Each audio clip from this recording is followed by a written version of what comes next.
بسم اللہ الرحمن الرحیم۔ شروع کرتا ہوں اللہ کے نام سے جو بڑا مہربان اور نہایت رحم والا ہے۔ خلیفہ ہارون رشید نے ایک نصرانی کو 500 درہم کے مطالبے میں قید کا حکم دیا اور ایک سوار کو اس کے ہمراہ بھیجا۔ سوار نے دیکھا راستے میں ایک شخص گھاس کا بوجھ اٹھائے جا رہا ہے اور اس کا بوجھ ایک طرف جھکا ہوا ہے۔ یہ دیکھ کر سوار نے اس کو سیدھا کر دیا، پھر وہ بوجھ دوسری جانب کو جھک گیا، جس کو دیکھ کر سوار نے لا حول ولا قوت الا باللہ پڑھا۔ نصرانی نے سوار کی زبان سے یہ کلمہ سن کر اس کے کلمے کی بڑی عظمت کی۔ یہ دیکھ کر سوار نے اس نصرانی سے کہا کہ جب تم اس کلمے کی اس قدر عظمت کرتے ہو اور اس کو اتنا بابرکت سمجھتے ہو تو اللہ تعالیٰ پر ایمان کیوں نہیں لاتے، جس کے نام کی عظمت سے اس کلمے کو یہ برکت حاصل ہوئی ہے؟ اس پر نصرانی نے جواب دیا کہ میں نے اس کلمے کو آسمان کے فرشتوں سے سیکھا ہے۔ یہ سن کر سوار کو بہت تعجب ہوا اور سوار نے خلیفہ کی خدمت میں حاضر ہو کر تمام واقعہ بیان کیا۔ تو خلیفہ نے نصرانی کو بلا کر دریافت کیا، آخر تو نے یہ کلمہ فرشتوں سے کس طرح سیکھا ہے؟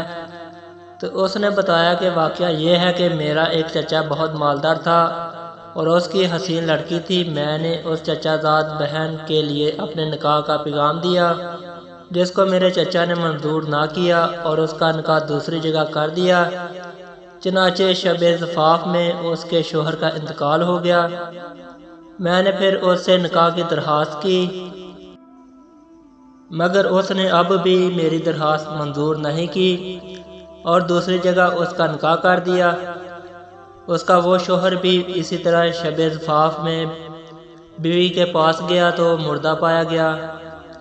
پھر تیسرے شخص سے اس کا نکاح ہوا، اس کے ساتھ بھی یہی واقعہ پیش آیا۔ اس کے بعد چوتھی مرتبہ میں نے پھر اپنے نکاح کا پیغام بھیجا تو مجبوراً چاچا نے اس لڑکی کا نکاح مجھ سے کر دیا، کیونکہ متواتراً حادثات کے بعد کوئی دوسرا اس لڑکی سے نکاح کرنے کو تیار نہ ہوا۔ آخر میں نے دیکھا کہ حلوط کے وقت شیطان ایک کوہ گرا کی شکل میں حاضر ہوا اور اس نے زور سے ایک چیخ مار کر کہا، تو کہاں آیا ہے؟ میں نے جواب دیا کہ میں اپنی بیوی کے پاس آیا ہوں۔ تو وہ شیطان کہنے لگا کہ تجھے معلوم نہیں ہے میں نے اس کے پہلے شوہروں کے ساتھ کیا معاملہ کیا؟ میں نے جواب دیا ہاں مجھے معلوم ہے۔ یہ سن کر وہ شیطان کہنے لگا اگر تو اس بات پر راضی ہو کہ یہ عورت رات کو میرے لیے ہو اور دن کو تیرے لیے تو بہتر ہے، ورنہ میں تجھے مار ڈالوں گا۔ میں نے اس کی بات کو منظور کر لیا اور اسی طرح ایک مدت گزر گئی۔ تو ایک روز شیطان نے مجھ سے کہا کہ میں آج رات آسمان اعلیٰ کی باتیں چوری سے سننے کے لیے جاؤں گا، کیونکہ آج رات کو اس کام کے لیے میری باری ہے۔ کیا تم بھی میرے ساتھ آسمان پر چلنے کو تیار ہو؟ میں نے جب اس پر اپنی رضامندی کا اظہار کیا تو شیطان نے ایک بڑے اونٹ کی شکل اختیار کر کے مجھ سے کہا کہ میری پشت پر مضبوطی سے سوار ہو جانا۔ چنانچہ جب میں اس پر سوار ہو گیا تو وہ شیطان ہوا میں اڑنے لگا۔ اتنے میں مجھے فرشتوں کی آواز آئی کہ وہ لا حول ولا قوت الا باللہ کہہ رہے ہیں، جس کو سن کر شیطان واپس ہوا میں مردہ کی طرح زمین پر گر پڑا اور میں بھی اس کے قریب ہی جا گرا۔ جب کچھ دیر کے بعد اس کو ہوش آیا تو کہنے لگا تم اپنی آنکھیں بند کر دو۔ میں نے اپنی آنکھیں بند کر لیں تو کیا دیکھتا ہوں کہ میں اپنے گھر کے دروازے پر موجود ہوں۔ پھر جب میں اپنی بیوی کے پاس خلوت میں گیا تو میں نے اس سے کہا اس مکان میں جہاں کوئی سراغ ہو یا روشن دان ہو ان سب کو بند کر دو۔ اس نے ایسا ہی کیا۔ چنانچہ جب رات کو شیطان گھر میں داخل ہوا تو میں نے دروازہ بند کر دیا اور باہر سے دروازے کی طرف منہ کر کے لا حول ولا قوت الا باللہ پڑھنا شروع کر دیا، جو میں نے فرشتوں سے سن کر یاد کر لیا تھا۔ اتنے میں نے ایک سخت آواز سنی، پھر دوسری اور تیسری مرتبہ لا حول ولا قوت الا باللہ پڑھا تو اس کے بعد بیوی نے مجھے پکارا کہ اندر آ جاؤ۔ جب میں اندر گیا تو بیوی نے بیان کیا کہ جب تم نے پہلی مرتبہ لا حول ولا قوت الا باللہ پڑھا تھا تو شیطان نے یہاں سے بھاگنے کا راستہ تلاش کیا مگر اسے کوئی راستہ نہیں ملا۔